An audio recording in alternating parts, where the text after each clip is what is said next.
Assalamualaikum warahmatullahi wabarakatuh. Waalaikumsalam warahmatullahi wabarakatuh. Alhamdulillah, anak kelas 7F yang berbahagia, untuk pagi hari ini ketemu lagi dengan Pak Rois di mata pelajaran pendidikan agama Islam atau Bukhari.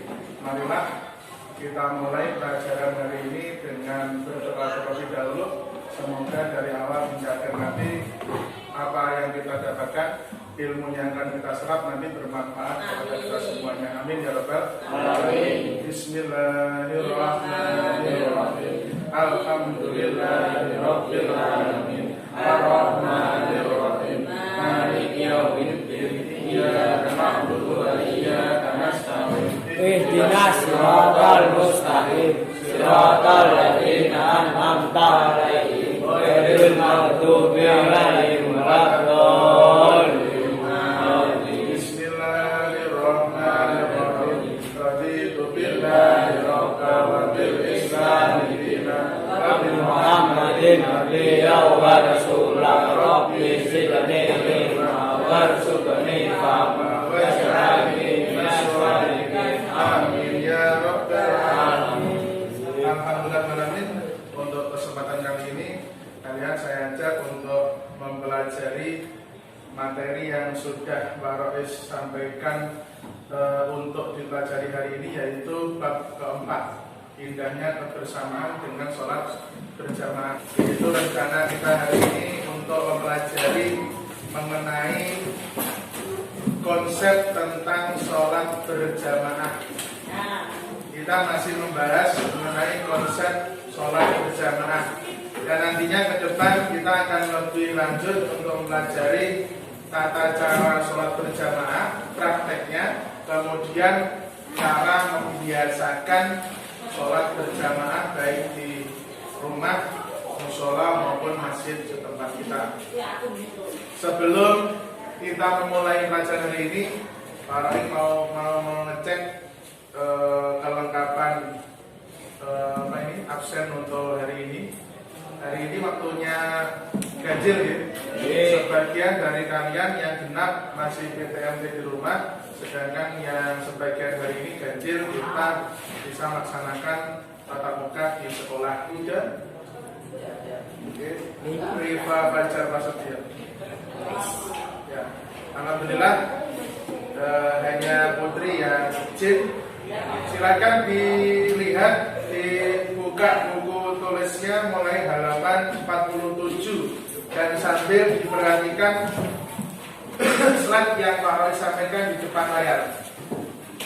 Di depan sudah bisa kalian baca bahwa materi hari ini sesuai dengan rencana pembelajaran pertemuan pertama. Kita membahas tentang sholat berjamaah dari segi konsepnya dulu. Kita mempelajari tentang KD 1, 2, dan 3 khusus untuk kompetensi dasarnya, yaitu kompetensi 1-8 menunaikan sholat wajib berjamaah sebagai implementasi dari pemahaman rukun Islam. Yang kedua, 2-8 menghayati perilaku demokratis sebagai implementasi dari pelaksanaan sholat berjamaah. Kenapa kok demokratis? Artinya apa? Kita itu diperbolehkan jamaah, juga diperbolehkan untuk sholat sendiri. Yang ketiga, D3-8, yaitu memahami ketentuan sholat berjamaah. Hari ini untuk sementara nanti masih sampai 3.8. Jadi Pak Rois hari ini mempelajari menggunakan basic IT. Kita menggunakan slide LCD dan juga layar laptop untuk mempelajari materi sholat berjamaah.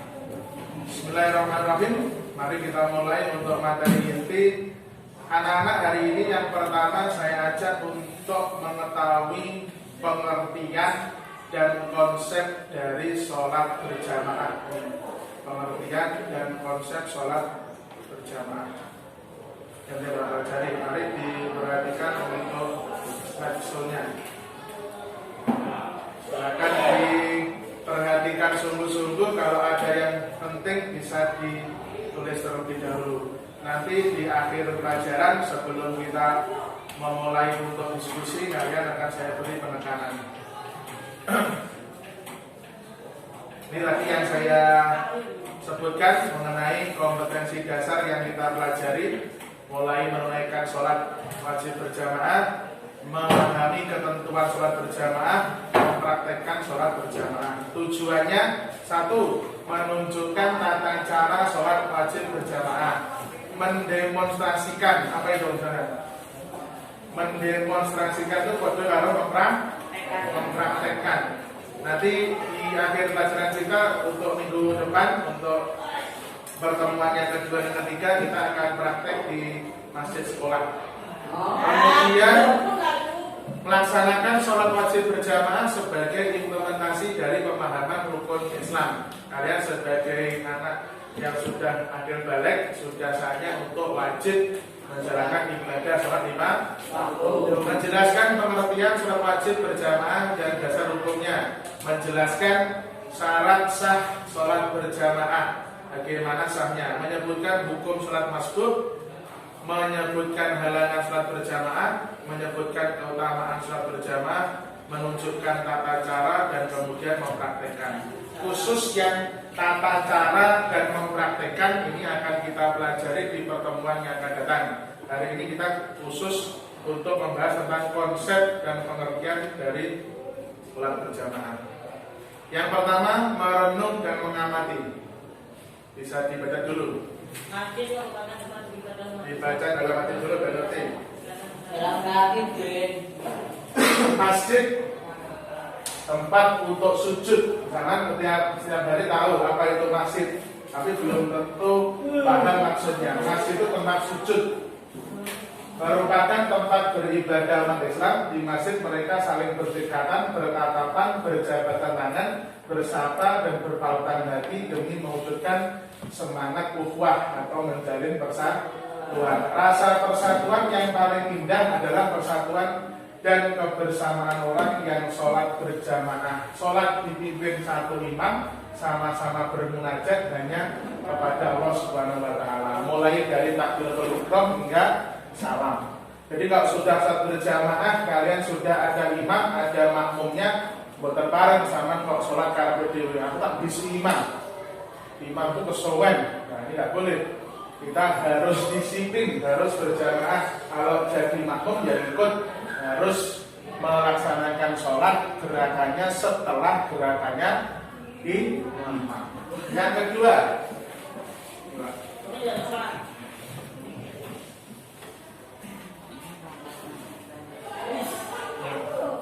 silakan untuk diamati. Bagaimana? Gambar satu, bagaimana? Penjelasan seorang imam, misalkan ini ketua OSIS menjadi imam sholat di sekolah. Penjelasan imam sebelum menjalankan ibadah sholat. Dalil sholat berjamaah. Ini bisa kalian cermati. Kalau butuh nanti bisa ditulis. Ayo sholat berjamaah. Dalilnya adalah hadis Bukhari Muslim. Sholatul jamaati afdalu min sholatil fardhi min sab'i wa isrina darajatan.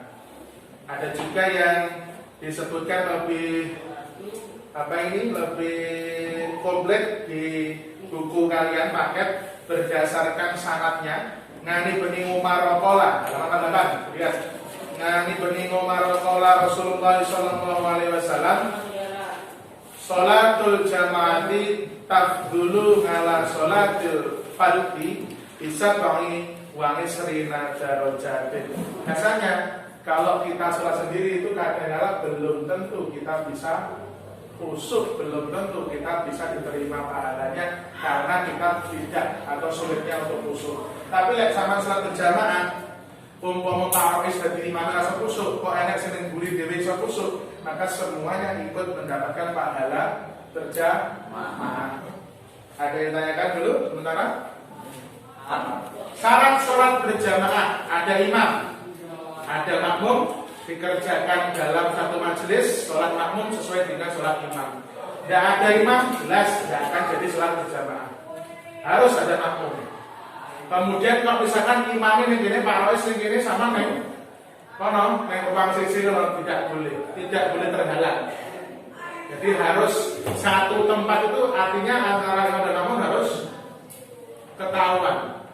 Umpama sampean jero masjid wis sebab sampean salat ning serambi masjid atau di mungkin di halaman masjid. Boleh apa tidak? Boleh. Asalkan kalian bisa melihat makmum dan bisa melihat gerakan imam. Imam adalah orang yang memimpin sholat berjamaah. Syaratnya sudah balik, berakal sehat, fasih dan hafal bacaan sholat. Jadi sampean kalau sudah balik, sampean ngimami ibu sampean, ngimami adik sampean yang masih kecil itu sudah tidak sedang bermakmum kepada orang lain, dan sebagainya. Ya. Kemudian makmum, syaratnya berniat mengikuti imam. Makanya ketika sholat makmum harus gimana? Makmuman lillahi ta'ala, harus mengucapkan makmuman lillahi ta'ala, mengikuti atau makmum dengan imamnya. Kalau imam adalah imaman lillahi ta'ala. Sholat sesuai dengan syariat dan sebagainya. Ini sudah maklum. Kemudian macam-macam makmum. Ada makmum masbuk, ada makmum muafiq. Oke, maka lanjutkan. Sekali lagi tadi makmum masbuk adalah makmum yang terlambat atau sudah ketinggalan dalam gerakan sholat. Kalau muafiq itu mulai dari awal. Ini beberapa posisi yang bisa dipakai ketika kita sholat. Ada yang 2 orang, 3 orang, dan seterusnya, laki-laki dan perempuan. Ini kalau seandainya imam dan makmum hanya 2 orang, ini bukan berjajar gitu, boten, tapi agak ke belakang sedikit. Lek bahasa penake pokoknya sak ukurannya sikil kaki. Jadi kalau kakinya imam di sini, kakinya makmum sini. Tidak boleh kok sejajar memang baris, tidak. Harus agak ke belakang dikit. Kakian kadon ya tidak boleh, kurang abdol. Jadi lebih sedikit aja. Ini kakinya imam, kaki resapan boleh dari samping ini. Ya, nah, makanya dibuat agak gandeng. Kalau laki-laki dengan perempuan di belakangnya yang bagus. Kalau ada 2 laki-laki, imam makmum tadi seperti tadi, belakangnya perempuan. Kalau banyak seperti itu. Jadi yang paling bagus kalau masjidnya terbuka, softnya perempuan itu adalah di belakang. Nih sholat yang boleh kita laksanakan secara berjamaah. Sholat fardu 5 waktu, subuh, zuhur, asar, maghrib, isya. Sholat Jumat, sholat tarawih, sholat Idul Fitri, sholat jenazah, sholat istisqa, minta hujan, sholat gerhana bulan dan matahari, dan sholat witir. Ini beberapa sholat. Khusus yang sholat Idul Fitri, Idul Adha, minta hujan sama gerhana bulan, ini sunnah ketika dilaksanakan khutbah. Jadi khutbah itu sunnah. Halangan sholat berjamaah, hujan yang mengakibatkan susah menuju ke tempat sholat, angin kencang yang membahayakan, sakit yang mengakibatkan susah berjalan menuju masjid, ketika makanan sudah terhidang dan perut terasa lapar, ingin buang air kecil dan ingin buang air besar. Oke, berikutnya anak silakan didiskusikan dulu materi yang sudah kami sampaikan tadi. Teman-temannya yang berdekatan. Apa ini berhadapan-hadapan dengan temannya dulu diskusikan. Semua tadi yang kita pelajari mengenai indahnya kebersamaan dengan sholat berjamaah. Sekali lagi hari ini kita alhamdulillah sudah membahas mengenai konsep dari sholat berjamaah, mulai dari pengertian, syarat dan rukunnya. Semoga nanti kedepannya kalian bisa untuk mempraktikkan. Nanti pertemuan kedua kita akan membahas tentang tata cara dan praktek sholat berjamaah. Alhamdulillah semoga dari awal hingga akhir hari ini kita bisa memetik ilmu yang kita pelajari. Tadi tugas dari Pak Rois untuk sholat berjamaah untuk keloloan bisa dilanjutkan di rumah dan di sesi yang akan datang. Terima kasih, kita semuanya bisa belajar lagi untuk depannya. Ya, mari kita doa dulu supaya apa ilmu yang kita pelajari tadi bermanfaat pada kita semuanya dan membawa berkah. Amin. Bismillahirrahmanirrahim. Rabbana atina fid dunya hasanah wa fil akhirati hasanah wa qina adzabannar. Amin ya rabbal alamin. Selamat belajar di rumah dan tentunya tetap semangat belajar dan juga jaga kesehatan. Assalamualaikum warahmatullahi wabarakatuh.